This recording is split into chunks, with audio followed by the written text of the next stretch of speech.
اور اگر آپ زیادہ فورس کریں گے, اگر آپ ان پہ لے بھی آتے ہیں تو چوری بھر جائے گی. کیونکہ بات یہ ہے, آپ نے 18% ٹیکس لگا رکھا ہے اور 4% اوپر, اور آپ کیوں نہیں یہ کرتے کہ آپ 4% ٹیکس کر دیں, اکراس دا بورڈ کر دیں, تاکہ ان پٹ اور چوری والا معاملہ ہی ختم ہو جائے. رکاوٹ کیا ہے سر؟ اتنا it's a good suggestion indeed, لیکن کہاں ہے رکاوٹ؟ آپ کیا سمجھتے ہیں؟ میں مجھے یہ نہیں پتا رکاوٹ کہاں ہے, لیکن میں یہ وہی رکاوٹیں ہیں جو آئی پی پیز میں ہیں, جو ہمارے لوگوں کی آئی پی پیز ہیں, اور $2 ارب ہم سال کا وہ ہم سے لے جاتے ہیں, بجلی صرف بنانے کا نہیں, بجلی بتانے کا. اگر یہ تجویز مان لی جائے تو اس کا مطلب ہے کہ ساری جگہوں پر عمل درآمد ہو جائے گا تو ٹیکس بڑھ جائے گا. نہیں تو آپ دیکھیں, حکومت کا فائدہ نہیں اس میں. بات تو یہ ہے, اگر آپ آئی پی پیز کا $2 بلین بھی رکوا لیں گے تو آپ کا بہت فائدہ ہو جائے گا. آپ کا جو پیسہ, جو لوگ, ہم تو پیسہ باہر نہیں لے کے جاتے, جو پیسہ باہر لے کے جاتے ہیں, اور دبئی میں جن کا $15 بلین گیا ہے, وہ کیسے گیا ہے؟ وہ آپ کا میرا تو نہیں گیا. جن کا گیا ہے وہ آپ واپس لے آئیے. اب جو یہ تمام چیزیں ہوتی ہیں, آپ دیکھیں, آپ ٹیکس کو ضرور بڑھائیے, لیکن آپ ان اخراجات کو بھی ضرور کم کریے. ہم صرف ایک طرف چل رہے ہیں. آپ کے گھر کا چولہا تب تک نہیں چلتا جب تک آپ اپنے اخراجات کو کم نہ کریں اور اپنی انکم کو نہ بڑھائیں. ہم یہ کہہ رہے ہیں کہ ہم سکویز کرتے جائیں ان لوگوں کو جو نیٹ کے اندر ہیں, جو چاہتا ہے کہ میں ٹیکس دوں. اب مجھے یہ بتائیے, آپ کے اپنے پاکستانی جو ہیں اس ملک سے اپنی انڈسٹری لے کے باہر کیوں جا رہے ہیں؟ آپ کی جو فورن انویسٹمنٹ ہے وہ اس ملک سے باہر کیوں جا رہی ہے؟ کیا آپ کو نہیں پتا؟ کیا مجھے نہیں پتا؟ ہمیں اب صرف یہ کرنا ہے کہ ہمیں ان جو پرابلمز ہیں, جس میں ایک بہت بڑا, جو ہمارے فورن انویسٹرز ہیں اس میں ایک بہت بڑا پرابلم ٹیکس کا بھی ہے, پروفٹ ریمیٹنسز کا بھی ہے, اس میں یہ ایشوز ہے, کمپلائنسز کا ہے, اس میں یہ بھی ایک ایشو ہے کہ ٹیکس کا سٹرکچر اتنا کمپلیکیٹڈ ہے کہ اس پہ وہ عمل درآمد ہو ہی نہیں سکتا. تو دیکھیں, ہمیں ایک دفعہ دوبارہ بیٹھنا ہوگا, ہمیں اپنے ان نظام کو ٹھیک کرنا ہوگا. تمام لوگ ٹیکس دینا چاہتے ہیں, لیکن اس آپ کو جو کہتے ہیں نا, اس کنفیوژن کو دور کرنا ہوگا, اس مسٹرسٹ کو دور کرنا ہوگا کہ جو ٹیکس نیٹ کے اندر آئے گا مشکلات اس کے لیے ہیں. سسٹم تو یہاں پر ایسا ہونا چاہیے کہ جو ٹیکس نیٹ کے اندر آئے اس کے لیے آسانیاں ہونی چاہیے, اس کو ٹیکس سے ایگزیمپشن مل جائے, اس کو آڈٹ سے ایگزیمپشن ملنی چاہیے کہ بھائی تم کم یا زیادہ ٹیکس دے رہے ہو, تم اپنے آپ کو فائل کر رہے ہو. دیکھیں ڈاکٹر صاحب, یہ بات بہت سمجھنے والی ہے کہ جو انکم ٹیکس کی ریٹرن فائل کرتا ہے نا, وہ اپنی تمام پراپرٹیز, اپنے تمام ایسٹس, اپنے تمام لوکل, اپنے تمام فورن کیپٹل کو وہ شو کرتا ہے. اب وہ اتنے, اور تمام ڈپارٹمنٹس آپس میں اتنے انٹیگریٹڈ ہیں کہ وہ شخص کوئی بھی کام نہیں کر سکتا. یہ بہت ضروری ہے کہ ہمیں اس گرے اکانومی میں بھی بات کرنی ہے. جو آئی ایم ایف کہتا ہے کہ جناب آپ اب جو گرے اکانومی کا پیسہ ہے یا انڈکلیئرڈ پیسہ ہے, اس کو آپ اندر نہیں لا سکتے. یہ بھی ایک بہت بڑا پرابلم ہے جس کی وجہ سے ہمارے یہاں پر انویسٹمنٹ نہیں ہو رہی. میں ایک سوال کر کے پھر بات کو ختم کروں گا.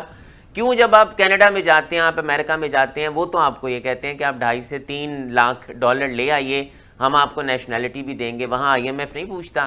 ہمارے پاکستان میں ہی پیسہ آئے اور ہمارا پیسہ آئے تو وہیں صرف آئی ایم ایف پوچھتا ہے کہ یہ $1,000 کہاں سے آ گیا ہے, کیا یہ آپ کی ہیومن ٹریفکنگ کا پیسہ تو نہیں ہے, کیا یہ ڈرگ کا پیسہ تو نہیں ہے.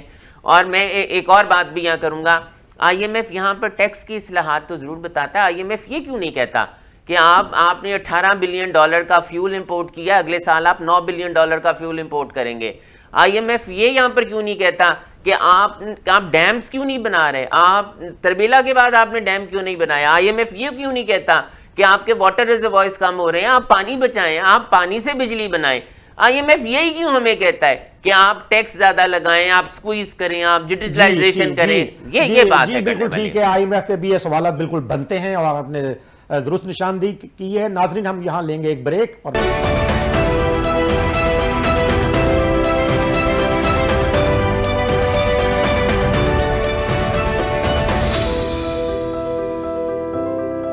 بریک کے بعد دوبارہ حاضر ہوتے ہیں.